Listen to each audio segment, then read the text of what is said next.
On this episode of This League, this is an episode dedicated to the coaching carousel. Yep, it's already that time. Folks are already on the hot seat. So we are going to dig into the coaches with the warmest asses and why they find themselves in this precarious position. We also clean up a little news around the league in preparation for the playoffs, which are just around the corner. All right, Marty, let's drop the beat. Let's get into some news around the league. Some crazy stuff has gone on that we need to clean up and address. First and foremost, let's talk about Spo. Let's talk about Jimmy Butler. Two of my most favorite people in the league. Yeah. And all of a sudden, I have to just correct the record. All right, so last week we talked about how the Heat, most consistently inconsistent team in the NBA. And then, just like clockwork, not clockwork for me, because I usually mush things, but they went out and they lost to the Mavs, they lost to the Spurs, beat the Cavs. Wildly inconsistent. Mm-hmm. After losing, incidentally enough, to that depleted Mavs team, Spo thought it was an appropriate time to start the Jimmy Butler for MVP chance. It was a wild thing to say. Wild thing to say. Seems a little weird considering that Jimmy didn't play in that game for the 18th time this year due to flu-like symptoms. Kind of a weird message, but much weirder timing. I mean, come on. Spoelstra told reporters, I think if we had a complete year, Jimmy Butler would have to be in that conversation for MVP. Have to be? What does that even mean, a complete year? Like, they've all played the same amount of games. Like, they've been ravaged by injuries. They've had COVID concerns. Things have been weird. This hasn't been, I don't think this is a quote unquote complete, but no one has had a complete year. Sure. So we're all playing under the same rules here, Spo.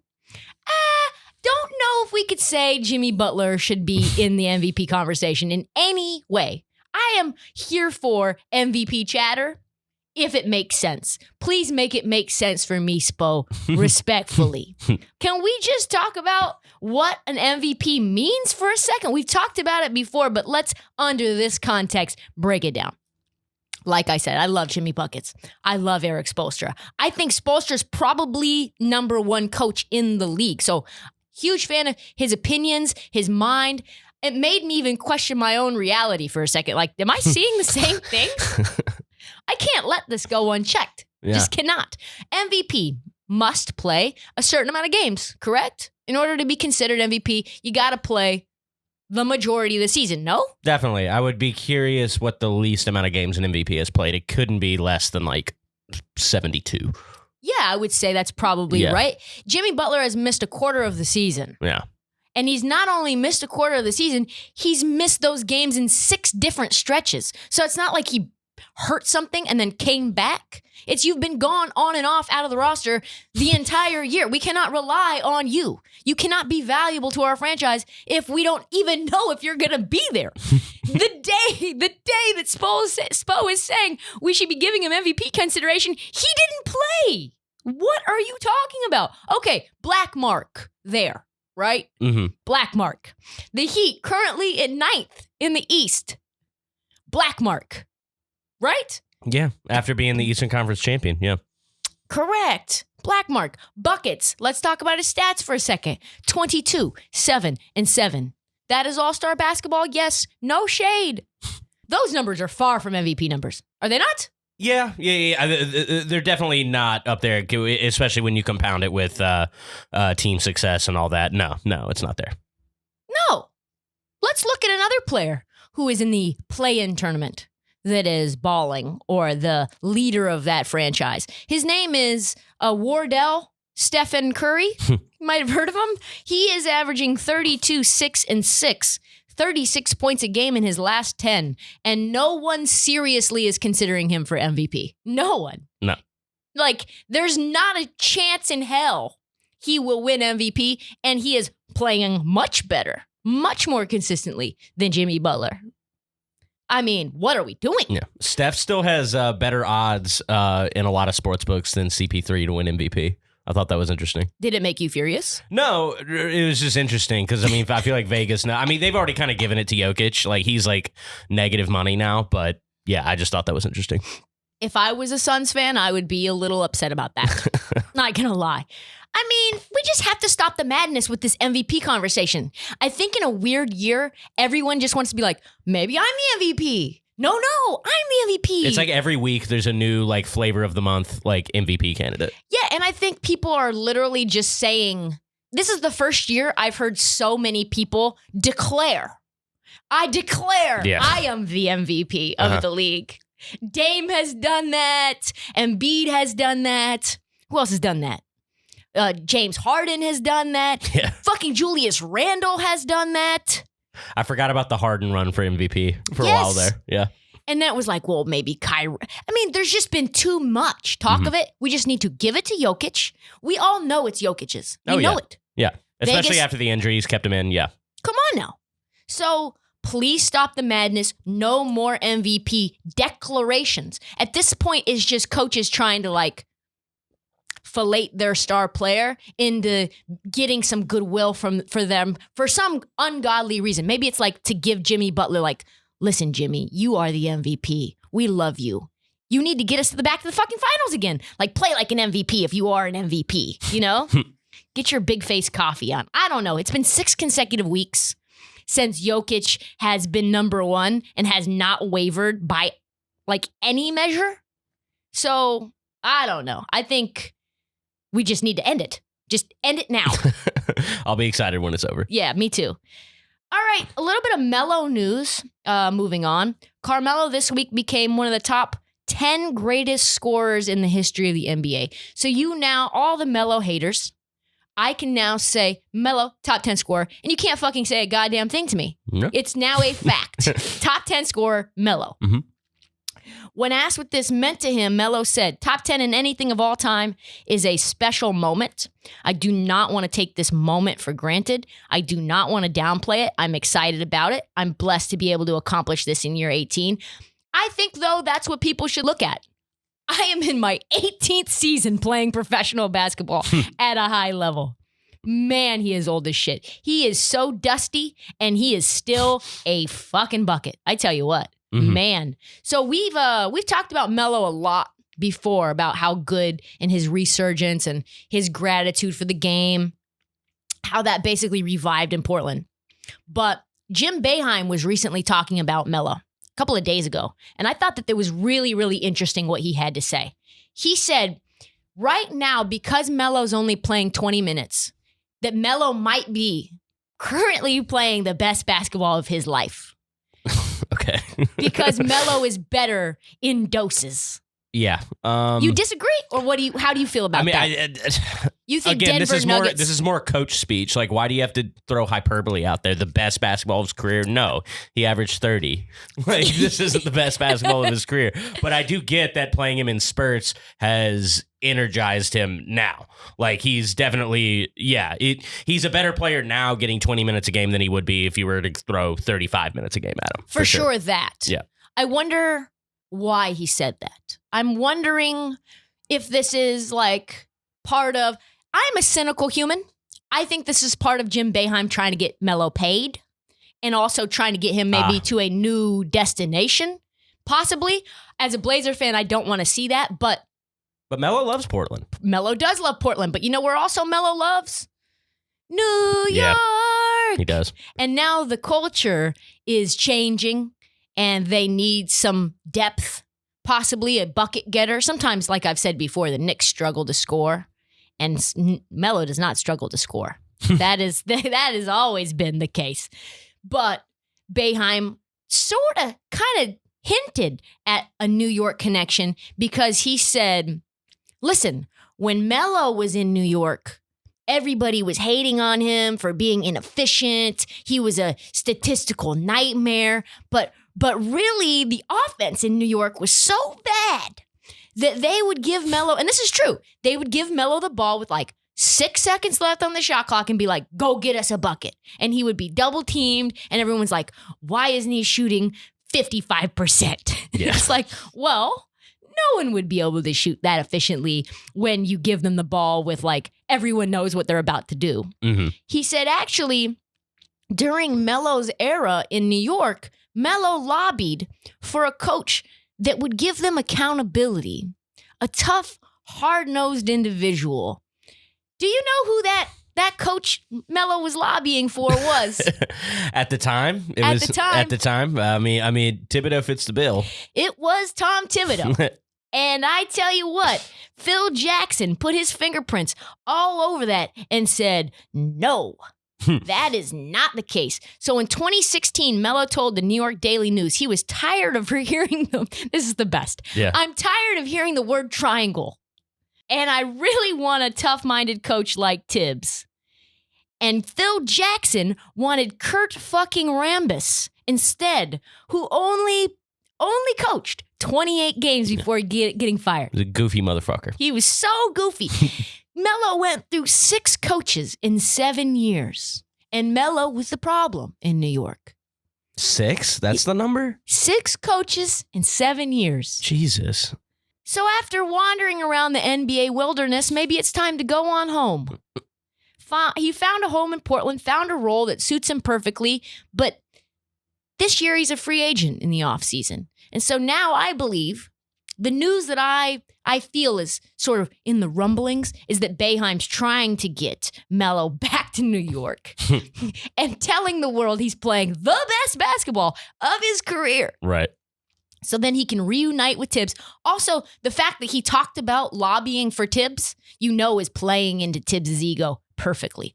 Oh, Melo wanted me then? He had the vision. Definitely enjoyed hearing it. Yeah. It was Melo who had the vision this whole time. And Tibbs wanted to be the head coach of the Knicks for a long time, too. So maybe, just maybe, Melo will end up back in New York and Phil Jackson this time can't fuck it up. Woo! That would be a scene. No team in the NBA needs more good news than the Cleveland Cavaliers. So last week, Kevin Love staged an open shooting rebellion, refusing to put up a single shot in 23 minutes the night after he threw the ball to the other team and cost them the game. So then articles coming out that, hey, opponents are now making fun of Cleveland Cavaliers saying, hey, Colin Sexton's not going to pass you the ball. Like, he's just never going to do it. Team is sinking in the standings. And guess what? When all of this chatter was breaking, Dan Gilbert, behind the scenes, making money moves, putting things into motion that were really nice. No, he's not apologizing for his company's federal mortgage fraud lawsuit. Instead, he decided the team was going to sign Anderson Varejao for a 10-day contract so that he could retire a Cav. Nice. Sweet. Like, I love Anderson Varejao. Who he once traded midseason. Yes. I'm sure Anderson Varejao forgot all about that. Yeah. Anderson Varejao confirmed Dan Gilbert fan, he says. They even got an exception from Adam Silver to open up a roster spot for him. Man, why would he do that? Anderson even called Dan Gilbert one of his best friends. Think about that. Think about an NBA player who played for Dan Gilbert saying, I consider Dan Gilbert to be one of my best friends on earth. Either one, blink, Anderson, if you're being held against your will, or 2, you need to go on an app to find some better friends because this is insane. But I think Dan Gilbert does nothing from the kindness of his heart. I think he does nothing if it does not benefit him in any way. I'd say that's fair. Yeah. His actions have exhibited that. His actions have proven that Dan Gilbert is scummy? Is that the right word? That's what one of many. Yeah.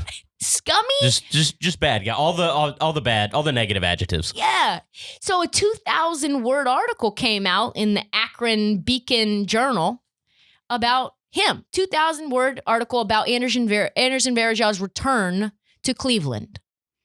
How's that for PR 101 for you, huh? Taking all of the time and energy, that 2,000 words could have been put into Kevin Love, Could have been put into Colin Sexton and Darius Garland not working, but no. It's a 10-day contract for Anderson Varejao, a feature, in fact. It was a very long, very arduous read. Yeah, no, that's a lot of words. That's a lot of words. If you think that all of that chatter and Anderson Varejao's return has nothing to do with one another, I've got some property, some beachfront property in Iowa to sell you because there is no chance that gets done if there isn't a firestorm, a dumpster fire coming out of Quicken Loans Arena. Just the attempt to distract cannot be unnoticed. I think that's probably, how would I put this? Not what you would think at first glance, but the more you know about Dan Gilbert, the more you know. Yeah. That's definitely what it was. All right, let's get into the coaching carousel. Ooh, I'm looking forward to this. Let's go. This is my favorite thing to do. This is the bomb. This is the sound of the Woj bomb. Woj bomb.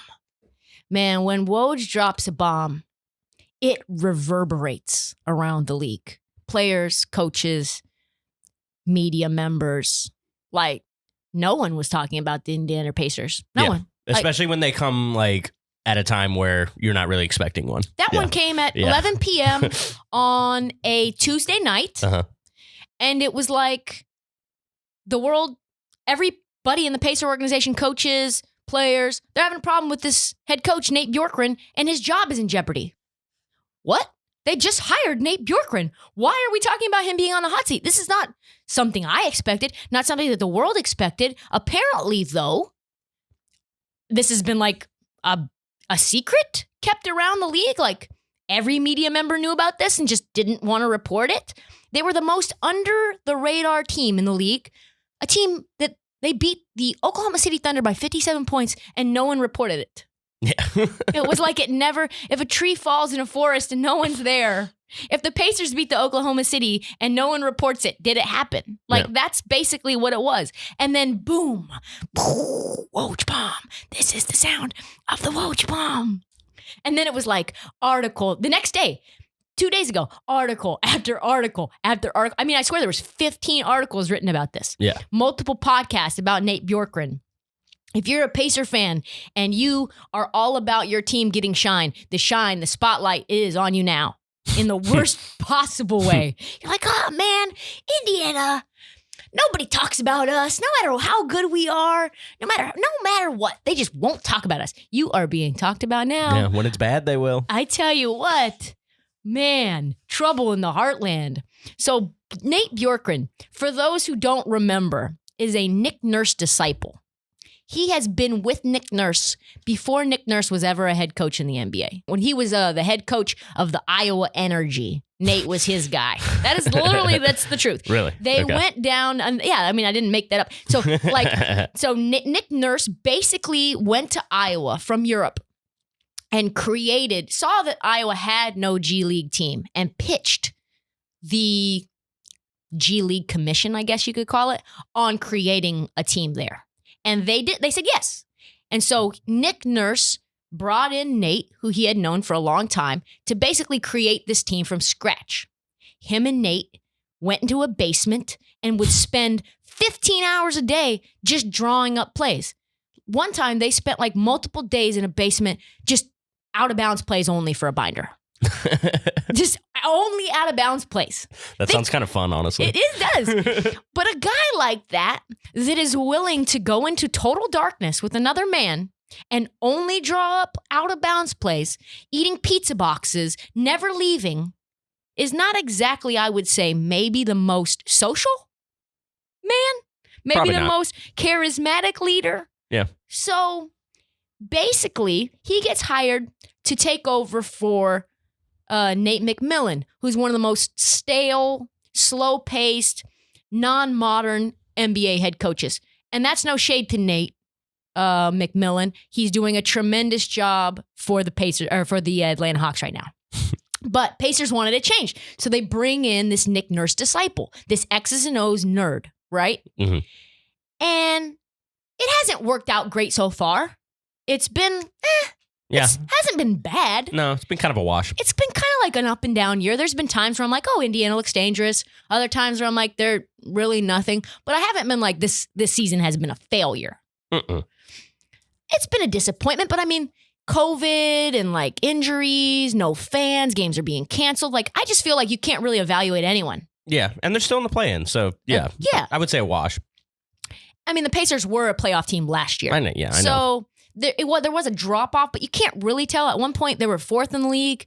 They started off hot. So I was kind of like, not much to do about nothing, right? And then this Woj bomb happens, and it's like, yeah, everyone's got a problem with nerdy Nate.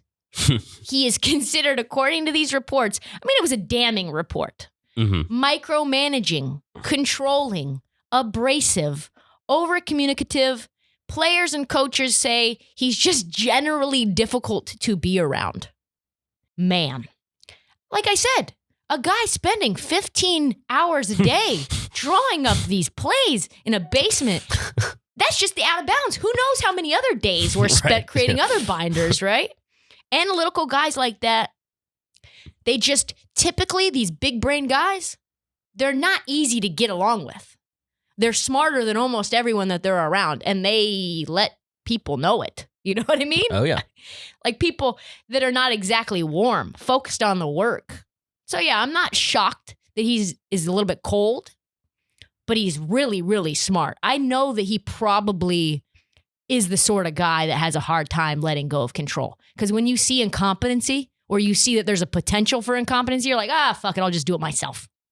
So am I shocked that he's like can't connect with a kid from Bedford, Texas, like Miles Turner? I am not surprised. I am not surprised. No, I am not. Do I think he should be fired? I do not. I do not. I think he is getting an unfair shake. I think this is a tough year to judge, but also there's some weirdness going on. I was looking up an old article 4 or 5 games into the season. Not only did Malcolm Brogdon and I almost said Arvidas. Not only did Brogdon and Sabonis sing his praises about how smart he was and how he understood what the Celtics were doing, but he didn't want to tip his hand. He waited to the very last moment to exploit their tendencies that he realized from minute 1. And they waited till 18 seconds left in the fourth quarter to exploit that. And they noticed it. These players noticed it and said, oh, yeah, he's championship level basketball. To go from that to Brogdon and Sabonis being the key members of this report that have turned on him? Yeah. I don't know. Damn. Also, let's talk about how these players who seemingly are not connecting with Nate Bjorkgren are doing, because that is important to note. Brogdon and Sabonis, career years. Dougie Bucket, career year. Karis LeVert, career year. Yeah. TJ McConnell, career year. Justin Holiday, career year. Miles Turner, Aaron Holiday, no drop off at all. If you're on an expiring, playing for Nate Bjorkgren must be a dream. You are getting a big upgrade your weekend in your contract wherever you go next. So maybe you don't like him, but maybe your next destination will like you a lot more. So I don't know.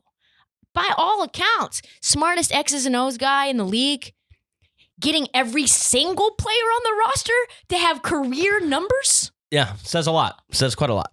That is why KP, Kevin Pritchard, and Chad Buchanan hired him over someone safe, is to make changes. I think changes take time. I think culture takes time to build. You're in a pandemic year. Hard to build culture in a pandemic year. You can't even go face to face. You have to be in masks. You have to be socially distanced. People are wearing bracelets. You're always getting a fucking little Q-tip up your nose. No, it's not easy to build relationships in this environment. It's just not. So yeah, I am not surprised that things are not going exactly well. Here's the problem though. Now it's out. All your dirty laundry is out. I was talking to a couple of other media members. They're like, once this thing goes public, it's really hard to slow the wheels on the bus from going round and round. So that is a conundrum. This is so antithetical to what the Pacers do. I think that they've only fired the least amount of time a coach has played for them before being fired was 2 years, but mostly it's around 4 years. So if the Pacers organization lets him go after 1 year, after letting go of Nate McMillan, after letting go of Frank Vogel, it's like, do you just fire everyone? Yeah. That's a bad pattern. It's a bad pattern, and it makes you look bad. And frankly, I don't think that Kevin Pritchard and Chad Buchanan are the type of humans that want to cut bait this fast either. So it is bad. Nate Bjorkgren had to address the media 2 nights ago after this report came out, and then his assistant got into a fight on the bench with a player. So things are not good in Pacer land. But if I had to predict, I'd say he stays. Another coach on the hot seat, Mike Budenholzer. I've been on this one for about a year now, I would say, and people are starting to come around to it. It's still kind of like up and down, though, with him, how people view him and talk about him. He's a fascinating case, isn't he? A little bit. Seems a little surprising. They're in Bucks are the 3rd seed. Mm-hmm. They're 5-1 against the Sixers and the Nets. Mm-hmm. So that's a mismatch problem for the number 1 and number 2 seed in the East. It would be very surprising to most folks, most casuals, that he would be on the hot seat. But, and actually, funnily enough, Budenholzer and Billy Donovan got the Coach of the Year award last year. Yeah. So if you think that means something, that means nothing. No. Oh, yeah. Coach of the Year means, Byron Scott won Coach of the Year once. I think Dwayne Casey won Coach of the Year and then was fired right after that. It might be the greatest indication of you being fired, getting the Coach of the Year award. So I don't think it's as strange, though, as people would have it seem. This has been a long, like you said, you've been on this a year. It's been a long time coming. And I think it really dates back to Budenholzer's moves when they gave up that 3-1 lead to the Toronto Raptors. Oh, yeah. It was all but set. Mm-hmm. And I think if you beat the Toronto Raptors, you win that title. Oh, yeah. I mean, the you Warriors beat a depleted Warriors team. Correct. Yeah. That's a decimated team, and now Giannis already has a ring. His legacy is sealed. Budenholzer's legacy is sealed. You now have more breathing room, I would say, as other teams begin to create their own super teams. Now, without that ring, you have Giannis being like, listen, I need you guys to fix things. And then you have to spend 4 draft picks for Drew Holiday. Would you spend Drew Holiday 4 draft picks for Drew Holiday if you already had a ring? No, you probably get you're probably able to attract another free agent or something to put yourself in a position where you don't have to make a move like that just to appease Giannis. Correct. Yeah. Giannis had so much power because Budenholzer was incompetent. Basically, he did not make changes during the course of that series, and that has changed and altered the franchise and how they have to operate moving forward. That is something that if you're a front office member, you don't forget easily. Yeah. You're like, fuck, we could have had that. That was our ring. That should have been our ring. So since then, they have underperformed in the playoffs. That's I would say a nice way of putting it. And this regular season, like they won 60 games 2 years ago, and we're on track to win over 60 last year before the pandemic slowed us down. So they were the best basketball team in 2 straight years, best basketball team in the NBA. And this year, drop off, even with an upgrade at Drew, right? And the reason I think that they've underperformed, and the reason that people say that they've underperformed, is because Budenholzer just will not make adjustments. He just stays firm no matter what happens. And he mismanages talent, too. We saw it this year with Torrey Craig, who wasn't getting minutes for them, and now he gets traded to Phoenix, and he's been... It's a great point. Yeah. Torrey Craig, I think he's not aware. There are certain guys that, I think actually, as much as we're going to talk about him in the next segment, Terry Stotts is very good at extracting value out of pieces. Budenholzer is terrible at that. Yeah. I believe that, and I think you and I might have talked about this before, or maybe it was me and Ario when he sat in for you, but Chris Middleton, I believe, is being completely misused. Yeah, no, this wasn't one of the episodes I missed, but yeah, I tend to agree. Yeah. Chris Middleton is basically a 3-and-D guy, and he can actually create his own shot. He can actually slash, but he's not allowed to slash in a Budenholzer system. So it's sort of wild. Remember when Giannis went down in the playoffs, was it last year? Wasn't it? Yeah. Yes. Giannis went down with an ankle injury last year, and basically the offense had to run through Chris Middleton. And I was like, Oh, wow. Yeah, they did okay. I didn't even know you could do those things. Yeah. So that's Budenholzer. The Raptors threw the house at Giannis in 2019. And you know what? He just kept sending Giannis against the brick wall over and over and over again. And they lost. In 2015 with the Hawks, he insisted on taking LeBron out of the game despite the fact that the Cavs had 3 shooters and a big man in the middle. Then he got bounced too. Also was the best team in the East. They had 60 wins, that Hawks team. Yeah. Was that the year like Kyle Korver made the All-Star team? Yes, sir. Yes, sir. That was when Jeff Teague was good. Yeah. Shout out to Jeff Teague. Not a shock that Jeff Teague is now getting minutes for the Bucks after he had that little relationship with him on the Hawks. Mm-hmm. So the answer though, and you might wonder if you're not like fully entrenched in coaching trees, like why is Mike Budenholzer like this? Why won't he make changes? Why is he so fucking stubborn? Well, Budenholzer spent 2 decades on the staff of one of the most stubborn, in-the-mud coaches in the league in Greg Popovich. Popovich's coaching philosophy, quote, is stay true to yourself. Mm-hmm. Don't change no matter what. Don't change if the team does. Don't change if your opponents make adjustments. Like, it's literally like, I don't make adjustments. That's basically what that means, right? You can move your little chess piece, but I am staying strong towards this path. And that's sort of problematic in an area where making adjustments is more and more important by the year.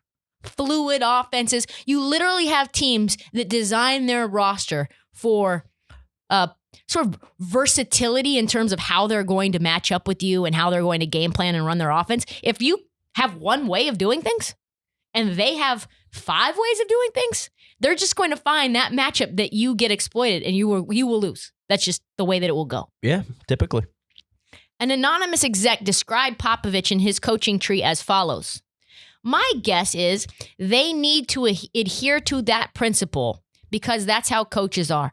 Principles are everything, and they would rather lose than abandon their beliefs. What some consider adaptable and flexible, they consider flaky and inconsistent. It's almost a badge of honor to have a principle and see it through. I mean, that's trash. Yeah. That is a trash way of doing business. Yeah, it's easy to have that philosophy when you have Tim Duncan, Tony Parker, and Manu Ginobili for 12 years. Yeah. Thank you. It's easy to stay true to your beliefs when you have generational talent. It's much harder to win and completely stay stubborn in your beliefs when you don't have the talent to match it, which is exactly what's happening to the Spurs. And I believe the main issue with the Bucks moving forward. So if Budenholzer does not go to at least the Eastern Conference Finals, at least, and even then, there's some sketch stuff going on in terms of the reporting, he's out. That is wild. Wild. We talked earlier, another coach on the hot seat, about Terry Stotts, my Portland Trailblazers head coach. I said to you, Marty, I think he's going to be fired. And what did you believe when I said that? Yeah, I fought you on that one. I thought it seemed a little silly, but you gave a really good argument at that point, and it's proven to be pretty damn true since then. I mean, your argument was on the defensive end, and sure as shit hadn't gotten better. I tell you what, he, according to reports, is basically out. Unless the Blazers pull some sort of rabbit out of their hat, which, let's be real, they're not going to do. We know that that's not going to happen. Win a playoff series or something, yeah. No. I mean, we got to go to the Western Conference Finals in order for him to be. Winning one playoff series will not be enough. Will not be enough. He is in trouble. I'm telling you, unless it's like Lakers, Blazers, Western Conference Finals, and we take it to 6, he's gone. Why? We talked about it before. Team will not play defense. There are pieces for them to play defense. Derrick Jones Jr., Robert Covington. Yeah. We've got players on the wings that should be able to do that. Also, Norm Powell. Now he has been added. This team is still almost dead last, if not dead last. The Blazers ultimately will make a move on the Stotts front, and sources say that when they do, this is so anti-Portland. They're going to go after a big name, high-dollar coach to replace him. And I just can't help but to think about who that might be. Who would you want? Who would you think about?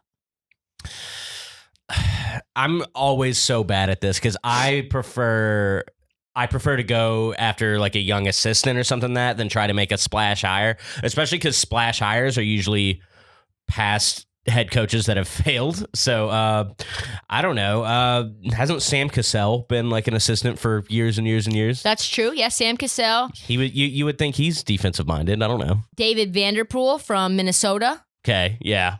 We've got what about Jacques Vaughn, who's an assistant for in Brooklyn. Brooklyn. Ooh, yeah. That could be an interesting hire. I don't know that that's a big... He's also a failed head coach. He was an interim.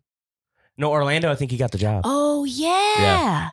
So most people who are going to get the head coaching gigs that are big splashy names failed somewhere. Right. Where they would still be there. Right. And that's happened before, so it's not completely fair for me to say. Jason Kidd is on the list as well. I don't like that. Yeah. Brent Barry is on the list. Chauncey Billups on the list.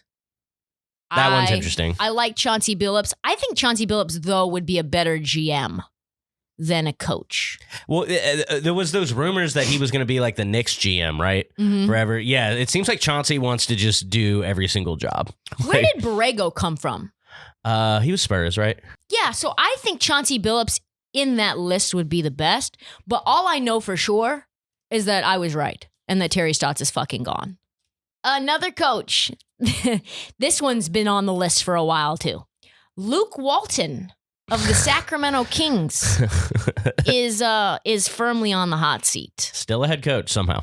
Man, I tell you what, it's brutal because he's not good in any way. And I think everyone knows he's not good in any way, and yet somehow he remains employed. He rode that hot start for the Warriors in 2015 when Kerr was sitting out. The 73-9 Warriors. Yeah. He's ridden that for, we're on like year 6 of that. Can we all just hope to accomplish something that allows us to fail for the next 5 years and people still give us the rope to stay employed? That you had basically nothing to do with. You had nothing to do with. You were aligned with something and around something that was so successful that even the stench of that success makes people believe that you could possibly be successful. Yeah.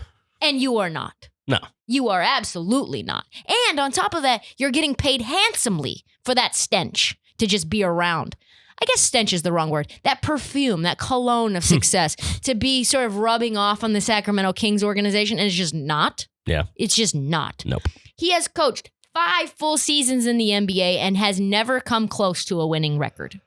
The best that he did was 37-45 with the Lakers. With LeBron. With LeBron.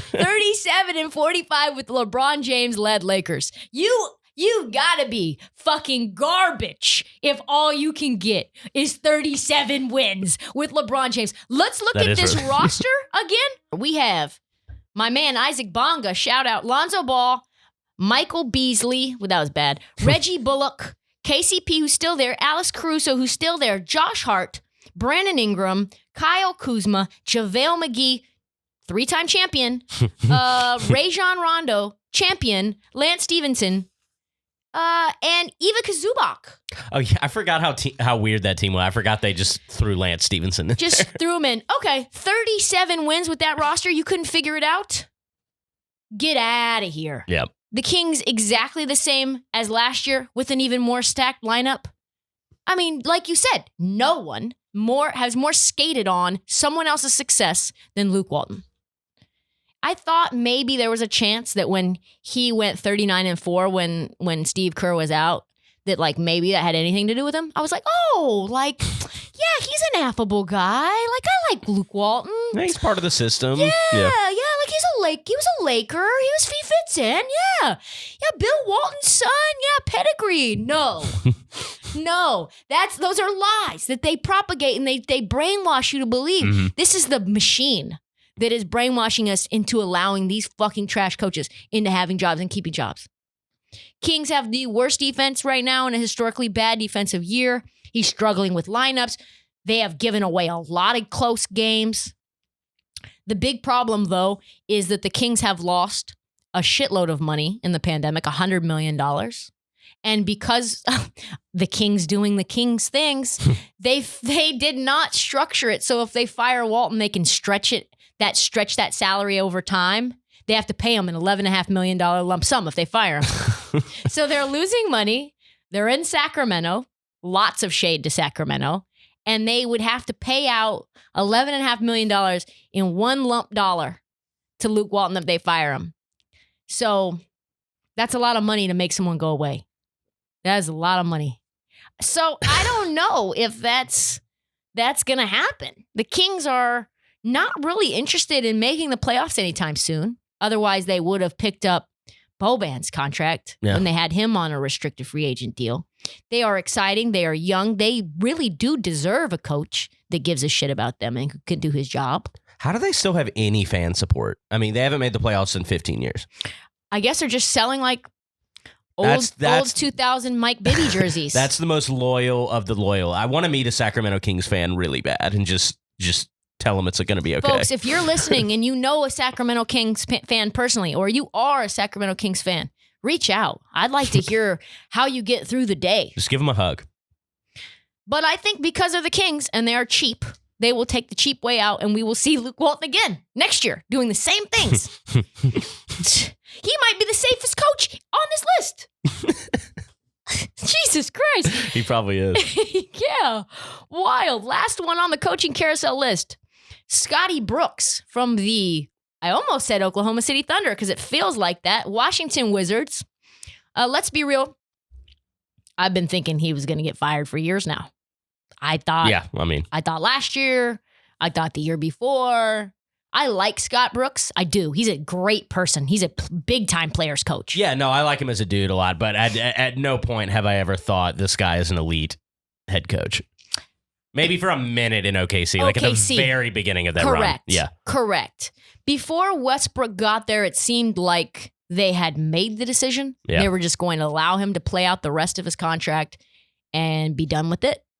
He has made some bad coaching decisions. There was a game earlier this season where the Wizards played the Celtics and he didn't call timeout.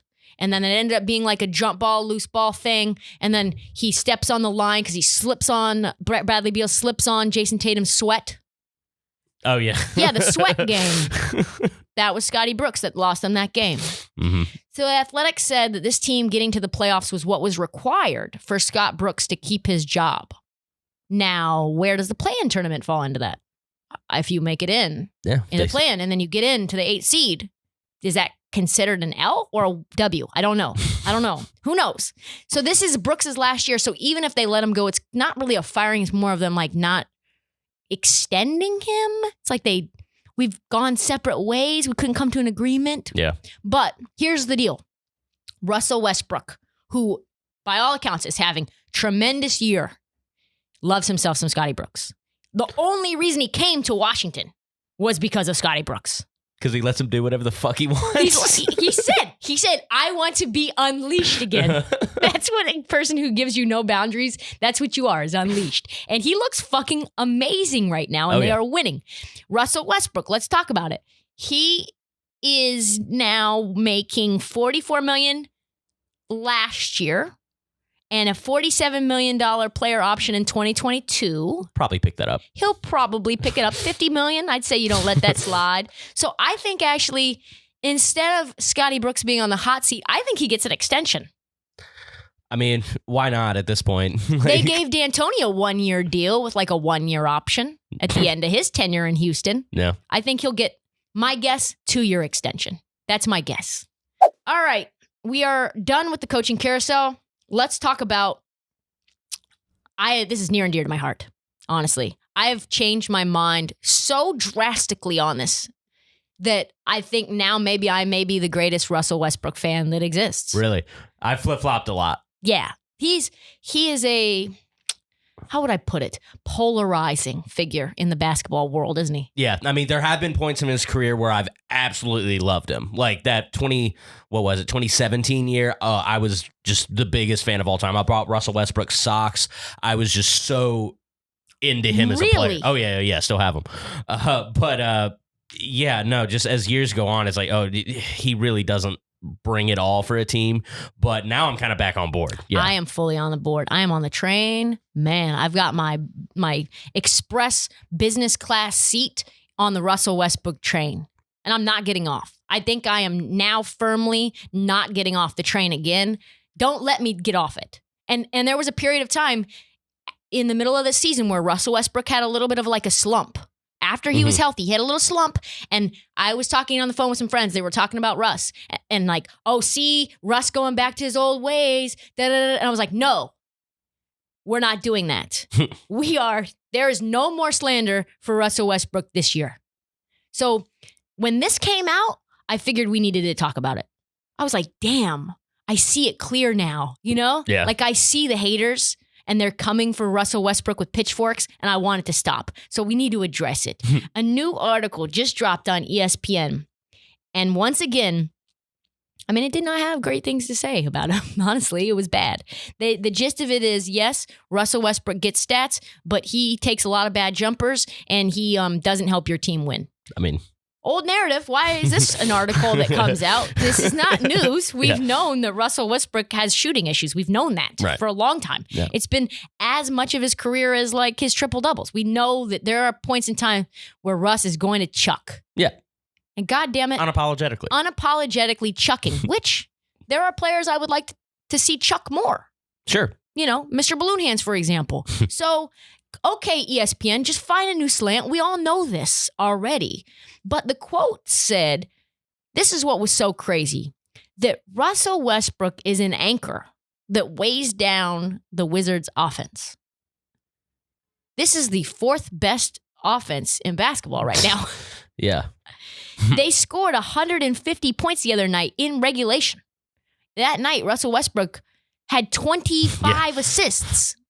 I think 22 assists and 15 points. So he contributed to he had 24 assists, 21 rebounds, 14 points, contributing to at least 55 points of offense. Yep. I would say that's a lot. That's not an anchor. Pretty good. Yeah. That is a kite of offense. Yeah. No, bad quote. Bad quote. In terms of wins, the Wizards are 14-4 in their last 18. I mean, what the fuck is ESPN doing? I don't know. I mean, they're just drudging like all this stuff back up. I see. Like now, like there's been plenty of times to criticize Russell Westbrook. Like now, you're going to come out with this. The period is not now. No, yeah, no. We're in a valley right now. This is when you shut the fuck up about Russell Westbrook. Yeah. You only say. That's why when Stephen A. Smith said something on First Take that like a couple of months ago, I was like, this is just nonsense. You can't take Russell Westbrook's accomplishments and then use that as an opportunity to tear him down. Yeah. That's just bonkers. That's incorrect way of doing life. And even Oscar Robertson is like, the Russell Westbrook slander has just gotta end now. Like, I don't know why this is happening. I don't think a long think piece dedicated to Russell Westbrook's shooting woes was ever a good idea in 2021. And it's certainly not, like you said, a good time to drop it now. To me, it was like embarrassing. To me, it was like a writer who had already had this article planned. And just like had to drop it at some point during the season. Yeah, or it was like he had a deadline and he just went into his drafts and like it's like been in the works for 2 months. He's been working with the data department to get every single shot chart and like get these graphics made. And the editor's like, yo, this is getting more and more dated by the moment. We need to drop it now or we're never dropping it at all. Like, you've been working on this for 60 days. What are we paying you for? Mm-hmm. He's had 19 triple doubles in 23 games. Man. Russ has a handful of games left this season to catch Oscar Robertson's record of 181 career triple doubles, and I think that's going to happen. Yeah, I mean, that's his record. It is weird, though, because, I mean, he's going to average a triple-double again. Yes. Something that for years we were saying no one would ever do again. Yep. And, I mean, I know we kind of decided that triple-doubles were kind of dumb. It's kind of a meaningless stat, but, like, are they that meaningless? Like, you know? Like, I don't know. All the stats individually seem to be pretty meaningful. Yeah, like... When someone leads the league in assists, we don't say that's meaningless. Right. But when someone leads the league in scoring, we don't say that's meaningless. When someone leads the league in rebounding, we don't say that is meaningless. But when you put them all together, somehow they're less meaningful. Yeah. I mean, I don't understand. Like, it's like, oh, like the fact that you got 10, like, okay, cool. But like, I don't know. But what about 23? Oh, no, for sure. No, that was just something I wanted to bring up. Totally. That, like, it just seems like we've gone too far in saying that triple doubles don't mean anything. I think we've gone too far in saying that stats lead everything and yet they mean nothing. Like, there are this group of people that only want to look at certain stats like plus minus, but they don't want to look at triple doubles. They only want to analyze certain numbers but not others, and they don't want to take into consideration that Russell Westbrook is a monster because he basically proves that they are wrong. Like, that everything that you say about plus minus is wrong. Yeah. So another thing, also it goes to be mentioned that Russell Westbrook played a full 2 months with a torn quad. Yeah. Fully torn quad. He's just out there playing basketball. Nuts. Yeah. Still chasing after loose balls, still doing all the things, rebounding, still getting triple doubles with a torn quad. Like, please stop. Yeah. Another quote from this ESPN article, which we can say is just embarrassing. Russell Westbrook is great. That's what they say. And then, but can the Wizards really win important games against playoff competition if Russell Westbrook continues to launch too many bad shots? I think yes. I think the answer is yes. Because, I mean, it's not like he hasn't accomplished anything in his entire career. They did go to the NBA Finals. Yeah, like, no, he's had a lot of playoff runs. Yeah, they were up 3-1 to the Warriors. Like, we could say that was a coaching issue and not necessarily a player issue if you can't finish a series out. That one still breaks my heart to think about. Man, it really did change the league forever. Oh, yeah. So, like, Russell Westbrook was very, very close to a championship, and those championships that he did not win are not 100% on him. So I think I've said it once. I'm on the train. I'm going to say it a million times. The Russell Westbrook slander, I mean, it has to end now. Has to stop. Has to. On that note, that is all the time that we have for this league. Please subscribe. Please rate. Please review on Apple Podcasts and Spotify. Makes a massive difference for us. Please unsubscribe and resubscribe. We also are going to be putting out some new This League playoff merch. One shirt for every playoff team, and they are already fire. There's also hoodies in the store as well. Please do not forget to follow us at This League and at Trysta Krick on TikTok. Go to our YouTube and subscribe. This League on YouTube and on Twitter and Facebook. Thank you so much for listening. We will be back Monday afternoon for the next edition of This League.